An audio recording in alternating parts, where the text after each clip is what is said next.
Good evening and welcome to Tucker Carlson's and happy Monday. We're about to show you surveillance footage from inside the United States Capitol.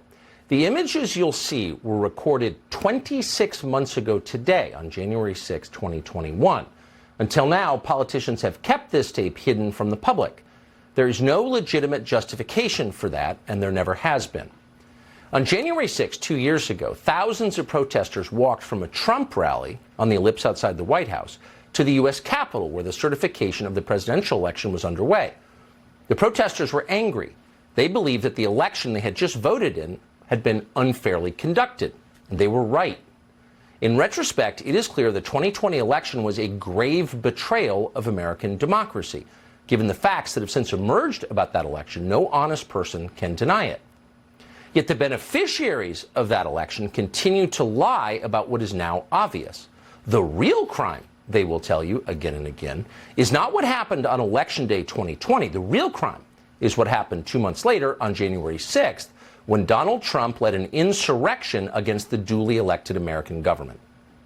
To prove that claim and to divert attention from the details of the presidential election itself, Democrats in Congress impaneled what they called the House Select Committee on the January 6th attack. The point of that committee was to prevent Donald Trump from running for president again.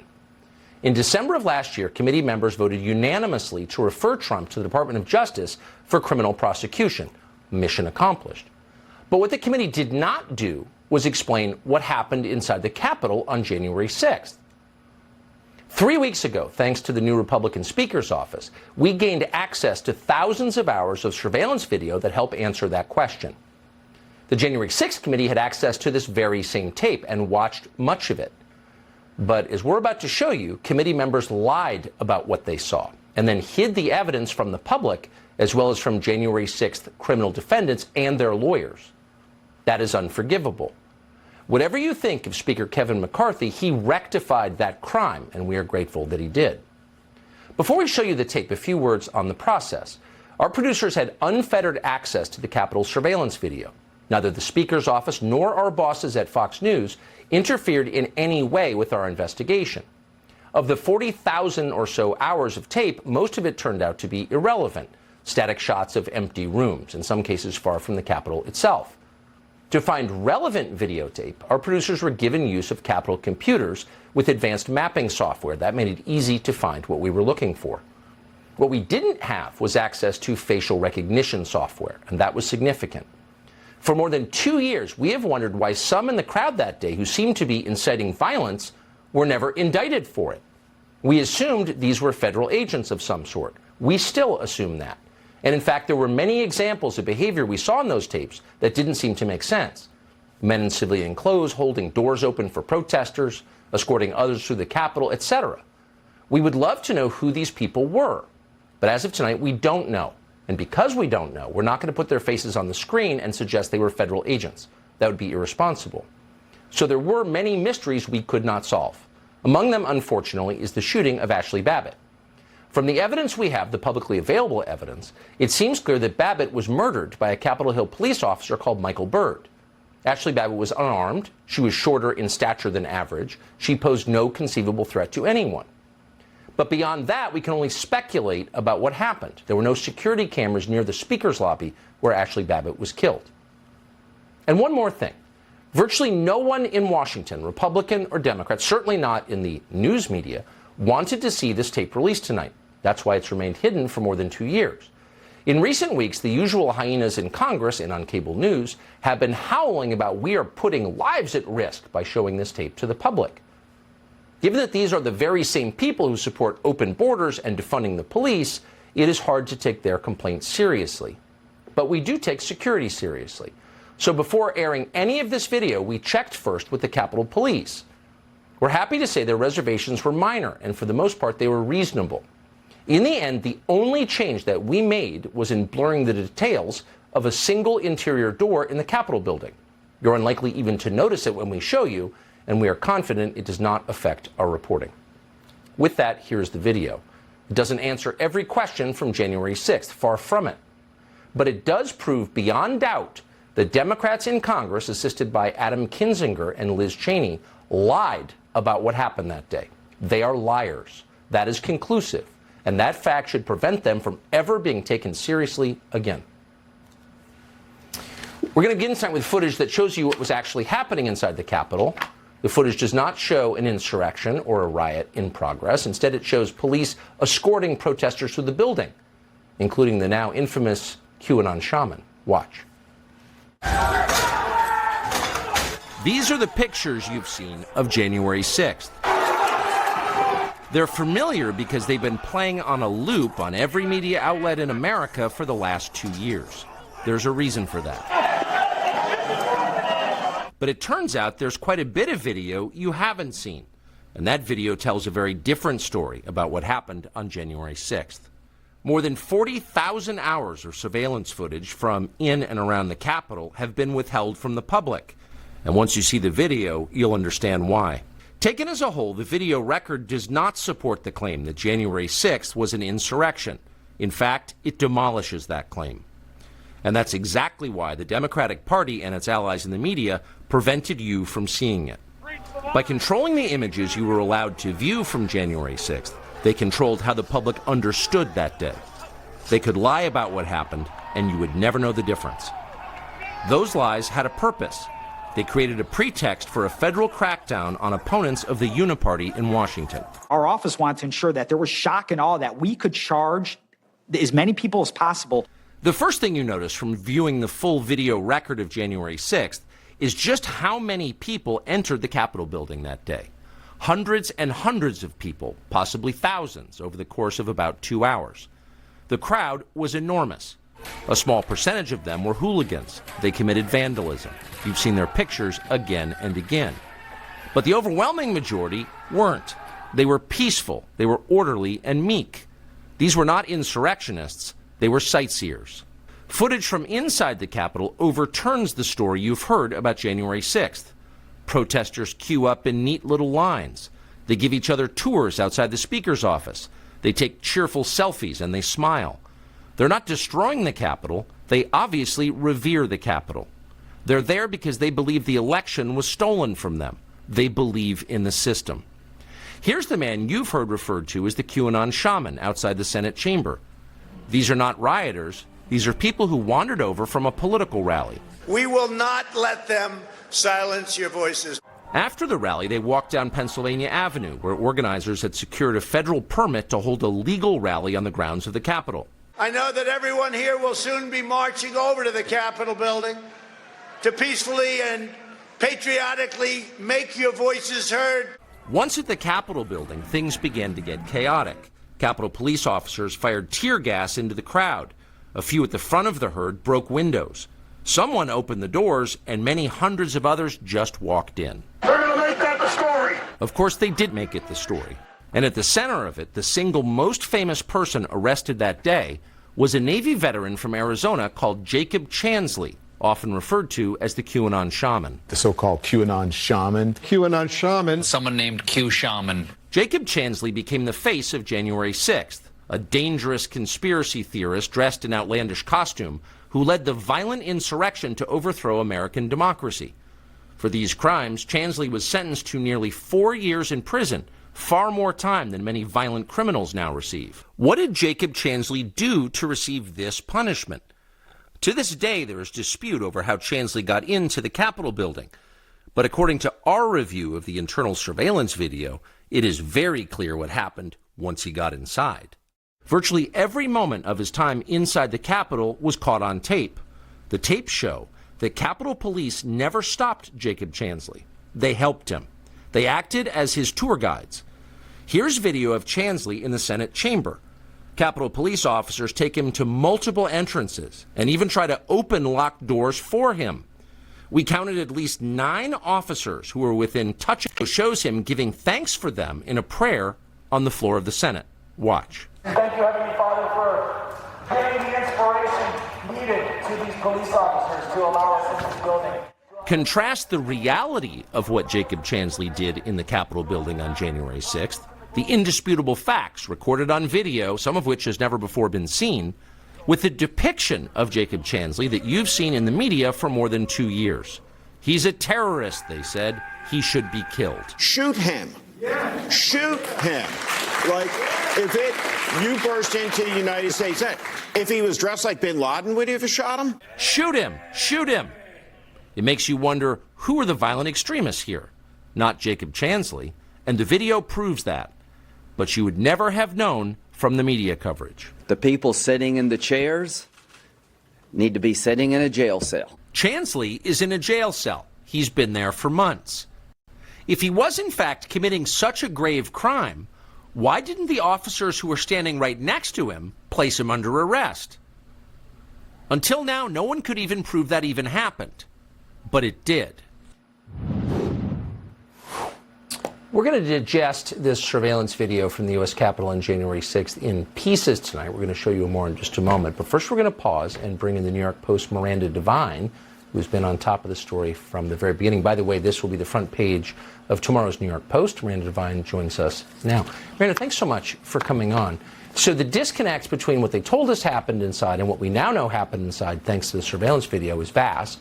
But in the case of Jacob Chansley, it's very troubling since his life has been destroyed and he's in prison as we speak.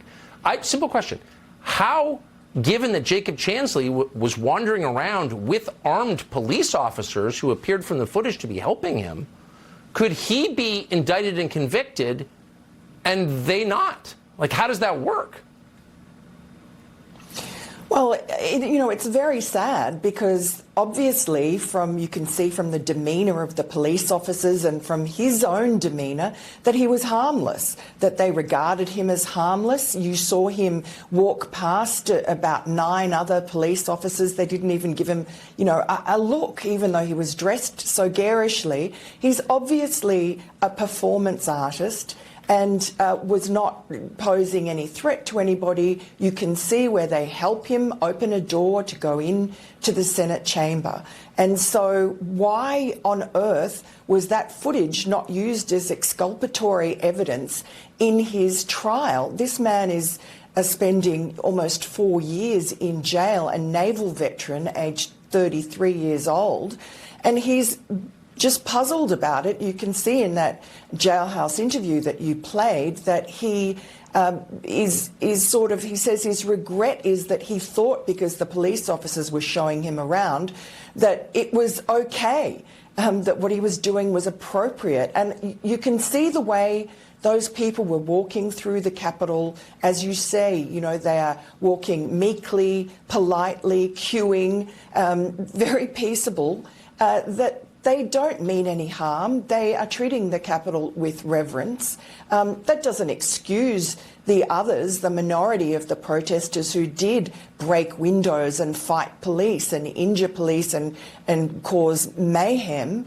But the people who are now being picked up and some of them have been jailed without trial for months, even years on end, did not commit violence. They walked through open doors. They were escorted by police. They felt that this was okay. And I think Jacob Chansley is a classic example of that. If I go to the door of a liquor store and a uniformed police officer opens it for me, I walk in, I take the money out of the till and then leave, escorted by the police officer, he's an accessory to the crime I just committed. I'm not attacking the Capitol Police. We're grateful for their help in getting this video out. But that doesn't make any sense at all. And the federal judge who oversaw this case doesn't seem to have noticed. This seems insane to me, and I don't know why no one is willing to explain it. Well, clearly the Capitol Police, none of them, you have 9 or 10 officers there, do not think that there is anything unusual about this guy with the fur hat and the Viking horns and the face paint wandering around the corridors and walking into the then, Senate chamber that had been evacuated. What we hear from the Capitol Police, they tell us, is that they were trying to de-escalate the crowd, de-escalate any unrest. And so perhaps that's what they were doing. They were completely outnumbered. I don't really blame the Capitol Police. All they were trying to do was keep people calm and happy. They were betrayed by Nancy Pelosi and Mitch McConnell, who refused the repeated requests by the Capitol Police Chief, Stephen Sund, in the days before and several times on the day of January 6th for backup, for National Guard. That is the most inexplicable part of this story. It is. And in fact, tomorrow we're going to have an interview with a Capitol Police officer in charge of the sector where this took place, inside the Capitol, explaining what happened, and it's shocking. I appreciate, Miranda Devine, you coming on tonight. Thank you. Thank you, Tucker. So from January 6, 2021 till today, you will hear people say, including the President of the United States, that the mob murdered police officers. That is a lie. But the death of Officer Brian Sicknick is the pretext they used to tell that lie. So what happened to Officer Brian Sicknick? Well, we found footage of him within the Capitol that proves they are lying. That's next.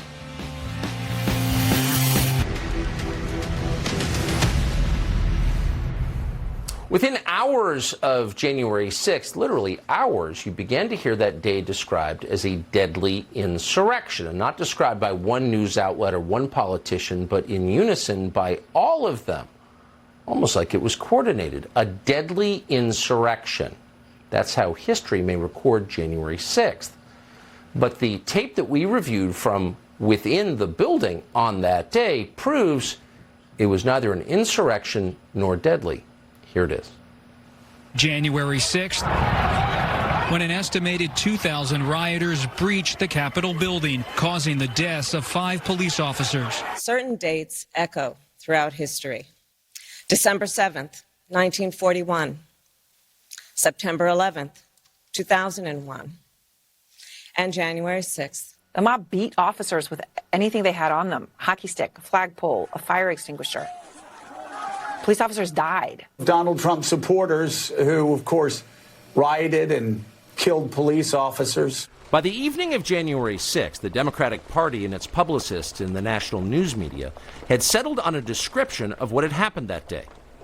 They distilled an enormous number of highly complex events that even now we don't fully understand, into a single emotionally laden political slogan, which they've repeated for years with remarkable discipline.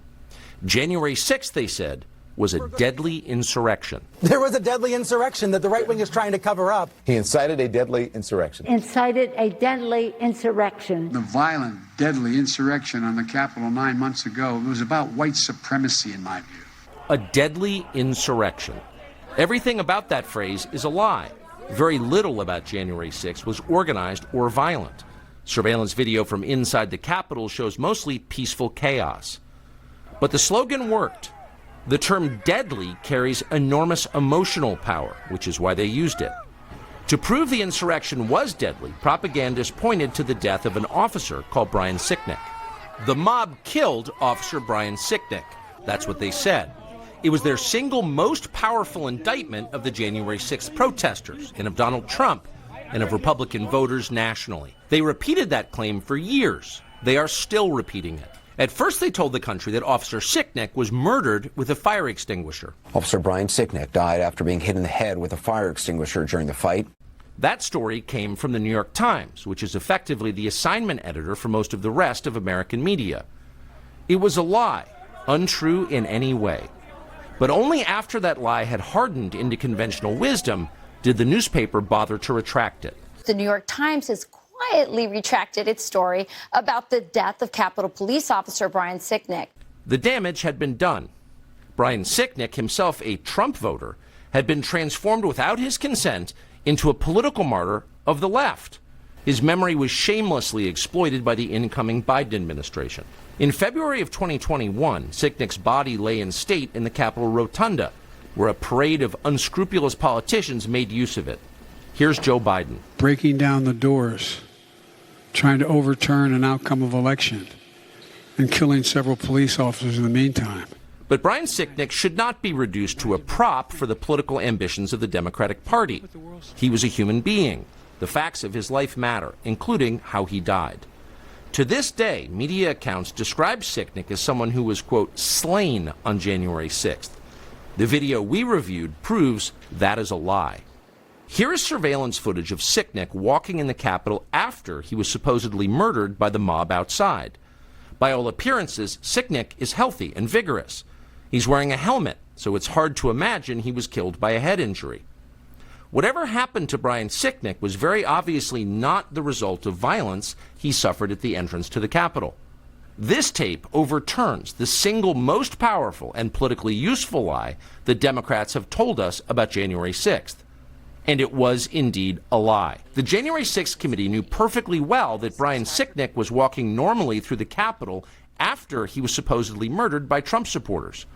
And they know that because they saw this tape. We can be sure because the footage contains an electronic bookmark that is still archived in the Capitol's computer system. That means that investigators working for the Democratic Party reviewed this tape. They saw it, but they refused to release the tape to the public. Why? Because this tape would shatter the fraud they were perpetrating on the country. Because hiding the truth served their political interest. They lied about the police officer they claimed to revere. If they were willing to do that, then their dishonesty knew no limits. And as you'll see in a moment, their dishonesty did know no limits. New surveillance video in just a minute, including new reporting on Ray Epps and what he was doing there and what he told investigators he was doing there and how it's contradicted by the video evidence. But first, to assess what we just saw, Charlie Hurt of the Washington Times joins us now. Charlie, thanks so much for coming on. Great to see you. So if you think, and you've really got a feel for Brian Sicknick, who's passed away, and you've got to wonder about anyone who knew that he was not murdered by the mob, but they've claimed it anyway for 2 years. And it takes a very low kind of person to do that, to lie about a man's death like that for political advantage. And this tape proves that's exactly what they did. No, these people are truly sick. You think you know how sick they are, and then you see something like this, and you realize that there is truly nothing, no body, no event, nothing that they won't exploit. And as Joe Biden said, exactly. Oh no, this is also about white supremacy, and nobody comported themselves worse than the press did on this day, and of course in the years afterwards. And the best example of it is to look at the degree to which so many people in the press are so upset that you got the tapes and that you're going to release the tapes. I've never heard of this. I've never, in all of my life, I've never known a press that didn't want information to be released. That's what we have been fighting for since the invention of the printing press. And now we have all these people. They're so committed to sort of the big lie that the government tells that they'll do anything, including denigrating the name of a good police officer and trying to hide the truth in order to sort of prop up this propaganda. The deadly insurrection is one of them. The other one that they love to talk about is the armed insurrectionists. And I remember at the time asking reporters at the time, why do you keep calling these people armed insurrectionists when there's no evidence that anybody used any arms against it? And they said, well, they had flagpoles. So it's because people were walking around with American flags that made them armed insurrectionists. I should say for our viewers who don't know, you've been in journalism all your life. Your father was a journalist. You grew up in this business. And I agree with you. It's shocking to see how thoroughly it's been perverted into what it is now. To support the government. Right. Active defense of the people in charge. It's shocking. Charlie Hurt, appreciate it. Thank you. Great to see you. So there's one takeaway from all of the footage that we went through, thousands of hours over the past 3 weeks, is that the January 6th committee lied, that the press bought and repeated their lies, and that those lies were used to strip the civil liberties, in some cases the freedoms, of voters across the country, really to eliminate some of our core human rights in this country. So in a moment, we're going to show you new proof, new evidence of that, video they withheld, including video of Ray Epps. That's straight ahead.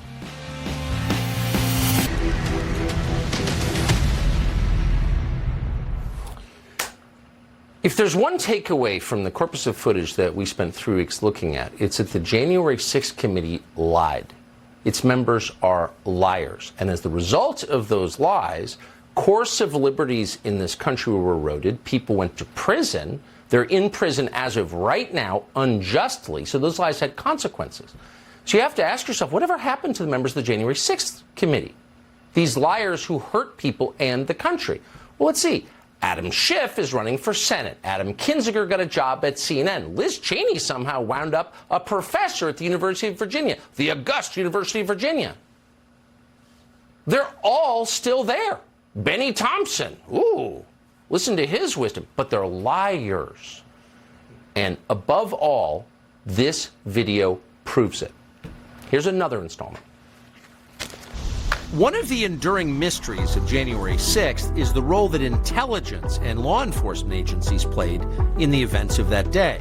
We know there was some number of undercover federal agents in the crowd at the Capitol. Officials have since admitted that under oath. But what exactly were they doing there? The January 6th committee worked hard to hide the answer to that question. We do know from contemporaneous videotape that a mysterious figure called Ray Epps encouraged the crowd to go into the Capitol. For some reason, Epps has never been indicted for that. But there's no question he did it. We need to go into the Capitol! Under public pressure, the January 6th committee finally interviewed Ray Epps. Epps told the committee that he never entered the Capitol and therefore never committed a crime. His text messages showed that at 2:12 p.m., he boasted to his nephew that he had, quote, orchestrated the protests at the Capitol. He admitted he helped get people there. Yet, curiously, congressional Democrats consider Ray Epps an ally, not an insurrectionist. Tonight we can tell you that at the very least, Ray Epps lied in his sworn testimony to the January 6th committee. Epps testified that when he sent the text messages to his nephew, he had already left the Capitol grounds to return to his hotel room. That is not true. The surveillance footage we found shows that, in fact, Ray Epps remained at the Capitol for at least another half an hour. You're seeing that on your screen now. What was Epps doing there? We can't say, but we do know that he lied to investigators. The January 6th committee likely knew this too. Democrats had access to the same tape, yet they defended Ray Epps. No honest investigation would do that. But the point of the January 6th committee was never to investigate anything. The point was to stage a made-for-TV show trial. From the opening moments, the tone of the hearings was almost comically overheated and polemical. There is not a tragedy in American history that Democrats didn't liken to the protests of January 6th. I'm from a part of the country where people justify the actions of slavery, the Ku Klux Klan, and lynching. How staged and fraudulent was the work of the January 6th committee? Democrats hired a Good Morning America producer called James Goldston to dramatize the footage they released. They even dubbed in audio to make the pictures more sensational, as in a docudrama. The networks carried it all live as if it were real. But Donald Trump was far from the only target. The enemy is within the House of Representatives. Within hours of January 6th, Democrats alleged a conspiracy. They claimed their Republican colleagues had helped to plan the breach of the Capitol building. There was never any evidence this was true, none at all, yet it was widely repeated. Our colleagues are continuing to engage with white nationalist extremist groups, the most violent attack on the Capitol since the War of 1812. At one point, the January 6th committee publicly accused Republican Congressman Barry Laudermilk of Georgia of leading a reconnaissance mission through the Capitol building the day before. They were looking for some member of Congress that was involved in all this. The surveillance tape that we reviewed shows this story is a lie, and the Democrats on the committee knew it was a lie when they told it. The so-called reconnaissance mission Democrats alleged was nothing more than Congressman Laudermilk giving a guided tour to his constituents from Georgia, none of whom were, quote, insurrectionists. Laudermilk didn't even take the group inside the Capitol building. They walked through a congressional office building down the street. The FBI totally cleared them. The committee knew this before they actually made their accusations against me. They wanted to create this story that would, fit where they wanted the evidence to lead. Despite the video evidence they possessed proving it wasn't true, the committee included the lie in its final report. Protesters, it says dramatically, quote, took a tour of the Capitol with Representative Barry Laudermilk, during which he took pictures of hallways and staircases. If you read the final report, it was a manifesto against Donald Trump. That's all it was. When the committee wasn't accusing Republican office holders of planning riots on January 6th, it was accusing them of running away from those riots like cowards. In the case of Senator Josh Hawley of Missouri, the committee and their allies accused him of both. Josh Hawley is a To prove that Josh Hawley was a coward, the committee released video of him loping out of the building on the afternoon of January 6th with a police escort. The tape became a staple on social media. Democrats laughed with derision. Later that day, Senator Hawley fled after those protesters he helped to rile up stormed the Capitol. See for yourself.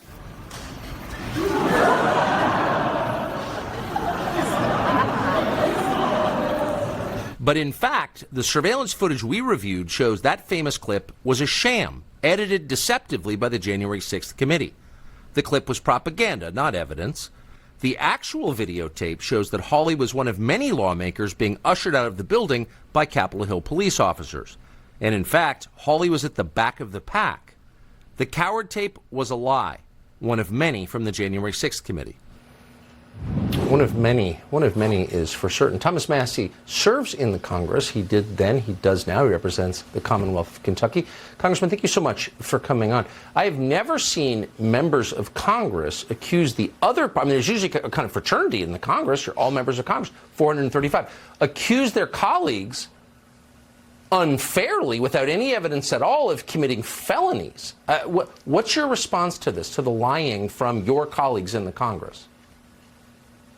You've exposed so many lies tonight with these tapes that it's changed my perception of what happened 2 years ago, and I was there. The tapes of people milling peacefully about. And my hat's off to your producers for sitting over there and going through hours of this. Yes, but I would love to unleash the resourcefulness of the American public on these videos. I think they should be released. You know, I think it's poppycock that they can't be released because of some security issues. Look, I'm the one who's supposed to be secured by these buildings, and I'm not worried about releasing them. They need to be released. In fact, there was a Rasmussen poll that just came out. This showed over 80%, 78% of Democrats and 86% of Republicans say that all the videos should be released.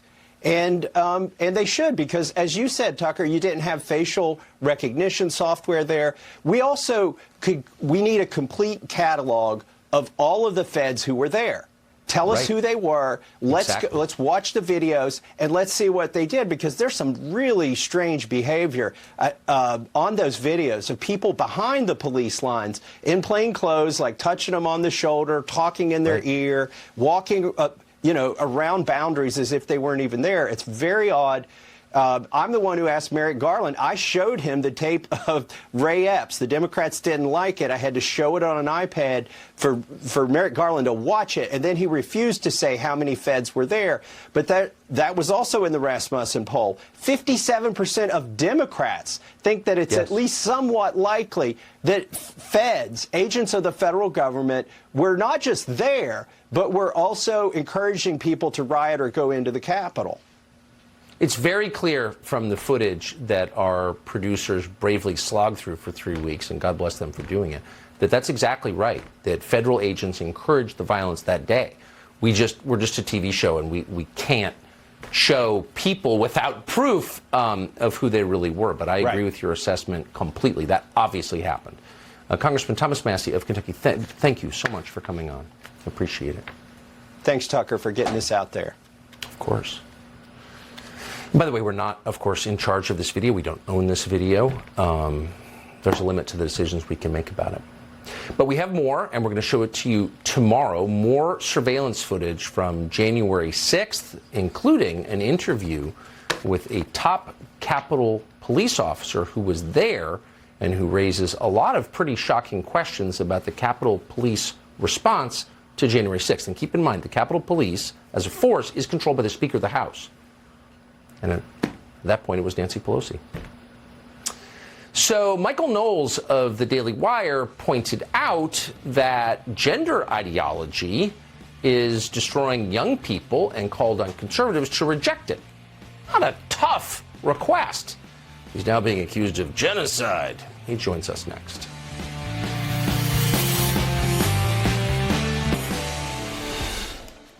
The Southern Poverty Law Center has nothing to do with poverty or the South. It exists solely to destroy the lives of anyone who stands in the way of the Democratic Party, usually in the most vicious way. That's why the FBI often cites the Southern Poverty Law Center when it calls people domestic terrorists. But it turns out, and this will not shock you, domestic terrorism is coming from inside the house. Fox's Trace Gallagher has that amazing story for us tonight. Hey, Trace. Hey, Tucker, just so we're clear, the Atlanta police chief called this attack on the Atlanta Public Safety Training Center this weekend a, quote, violent attack for the purpose of anarchy. And it turns out one of the Antifa members arrested and charged with domestic terrorism is 28-year-old Thomas Juergens, an attorney for the Southern Poverty Law Center. Juergens is accused of using a peaceful protest as cover for conducting a violent, coordinated attack on both buildings and police officers in Atlanta. Now, it's interesting that Juergens is accused of using peace to justify violence because the Southern Poverty Law Center has long been accused of monitoring hate while propagating hate.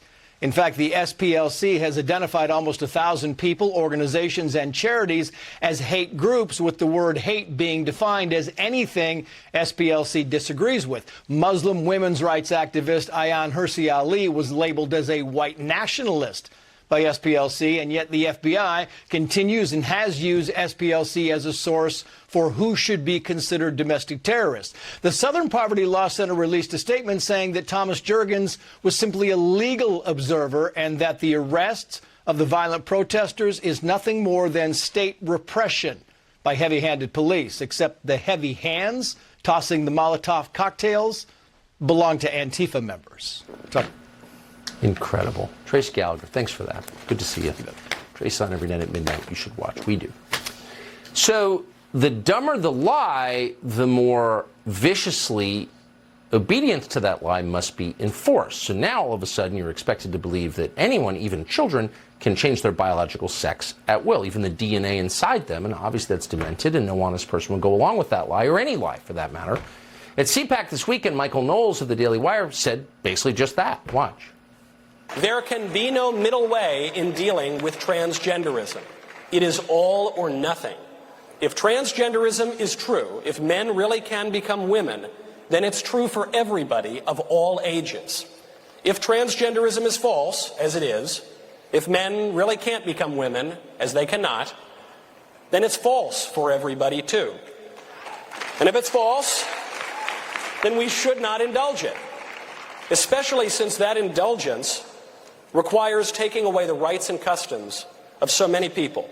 If it is false, then for the good of society, and especially for the good of the poor people who have fallen prey to this confusion, transgenderism must be eradicated from public life entirely.